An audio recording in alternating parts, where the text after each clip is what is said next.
Halo semuanya, pada video kali ini saya akan menjelaskan mengenai contoh soal kimia SMA. Jadi soal yang saya bahas kali ini mengenai laju reaksi. Ya, tapi sebelum kita lanjut ke contoh soal berikut ini, saya harapkan kalian belum subscribe untuk subscribe channel ini ya, karena setiap hari kami upload video. Ada video matematika, fisika, kimia, dan biologi.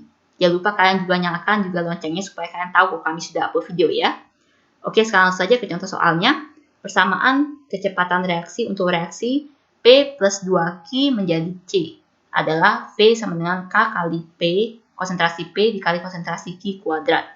Jika konsentrasi zat P dan Q mula-mula 1 mol per liter, maka pada saat konsentrasi P tinggal 3/4 mol liter, ini salah ya, ini mol per liter, laju reaksinya adalah, ya jadi laju reaksinya berapa gitu ya, ini karena dia hasilnya adalah angka, berarti kita tidak perlu mencarikannya gitu ya, kita tinggal mencari lewat persamaan yang sudah diketahui ya, persamaan laju reaksi yang sudah diketahui ya.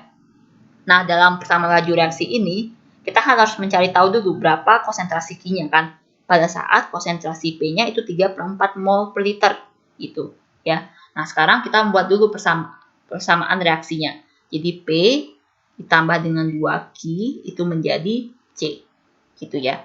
Nah, kalau misalkan seperti ini kan itu kita nggak tahu dia senyawa apa sebenarnya kan, karena kan nggak ada namanya senyawa P, Q, sama C, itu kan cuma pengandaian saja kan, itu cuma pemisahan saja. Berarti kalau misalnya seperti ini ya, ini sudah dianggap sebagai senyawa yang, maksud saya reaksi yang setara, ya jadi molnya, ya itu koefisiennya maksud saya, perbandingan koefisien itu adalah 1:2:1, oke. Nah sekarang untuk konsentrasi zat P sama Q-nya dia mula-mula 1 mol per liter ya, berarti 1 molar kan. Berarti kita tulis mula-mula bereaksi sisa gitu ya. Oh ya, sekedar kalian tahu saja, untuk yang dimasukin ke dalam mula-mula bereaksi sisa itu nggak harus mol saja ya. Bisa juga volume, bisa juga konsentrasi gitu ya. Tapi yang nggak boleh kalian masukin itu adalah masanya ya, karena massa sama mol itu sama konsentrasi itu tidak sebanding gitu ya. Ya, artinya tidak sebanding itu apa? Jadi massa dari zat itu dia bergantung pada MR-nya masing-masing gitu ya. Jadi kan nggak bisa misalnya dia zat P itu mula-mula 7 gram gitu kan, masukin langsung mula-mula 7 gram, itu tidak boleh. Tapi kalau diketahui molaritas itu baru kalian boleh masukin langsung tanpa mengubahnya ke mol gitu ya. Jadi ini 1 mol per liter kan berarti masukin 1 molar di sini. Q-nya juga mula-mula 1 mol per liter, berarti 1 M. Gitu ya.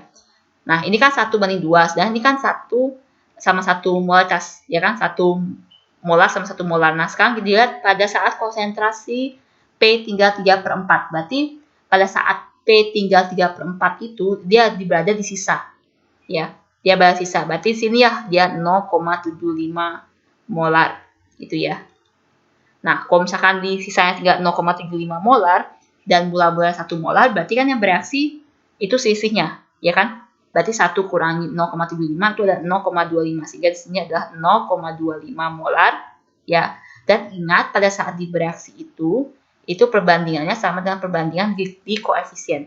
Ya, jadi kalau 0,25 molar itu 1, berarti 2-nya itu 0,5. Ya, dan di C-nya kan 1 nih. C-nya kan 1. Berarti kan sama dengan P-nya kan, berarti 0,25 molar. Sehingga untuk yang Q-nya sisanya itu 1 dikurangi 0,5 kan berarti 0,5 molar. Dan C-nya, karena C-nya itu kan produk, ya kan, berarti kan langsung turunkan saja di bereaksinya. Berarti ini 0,25 kan kalian turunkan jadi 0,25 molar. Ya, sehingga inilah yang kita pakai. Ya, 0,75 molar sama 0,5 molar. Oke. Jadinya kita sekarang masukin ke persamaan reaksi yang diketahui, persamaan laju reaksi yang diketahui. V sama dengan K kali konsentrasi P dikali konsentrasi Q kuadrat, ya kan? Berarti K kali konsentrasi P-nya kan 0,75, berarti 3/4 ya. 3/4 dikali dengan, ini karena kebetulan A sampai E ini semua dalam pecahan ya, jadi saya ubah menjadi pecahan ya. Tapi kalau kalian nggak ubah jadi pecahan juga nggak masalah. Misalnya kalian dalam bentuk desimal, ya nanti sudah kalian dapatkan angka yang terakhirnya, kalian ubah menjadi pecahan. Ya sama saja ya. Jadi 3/4, Q-nya itu adalah 0,5, berarti kan setengah. Setengah dipangkat 2.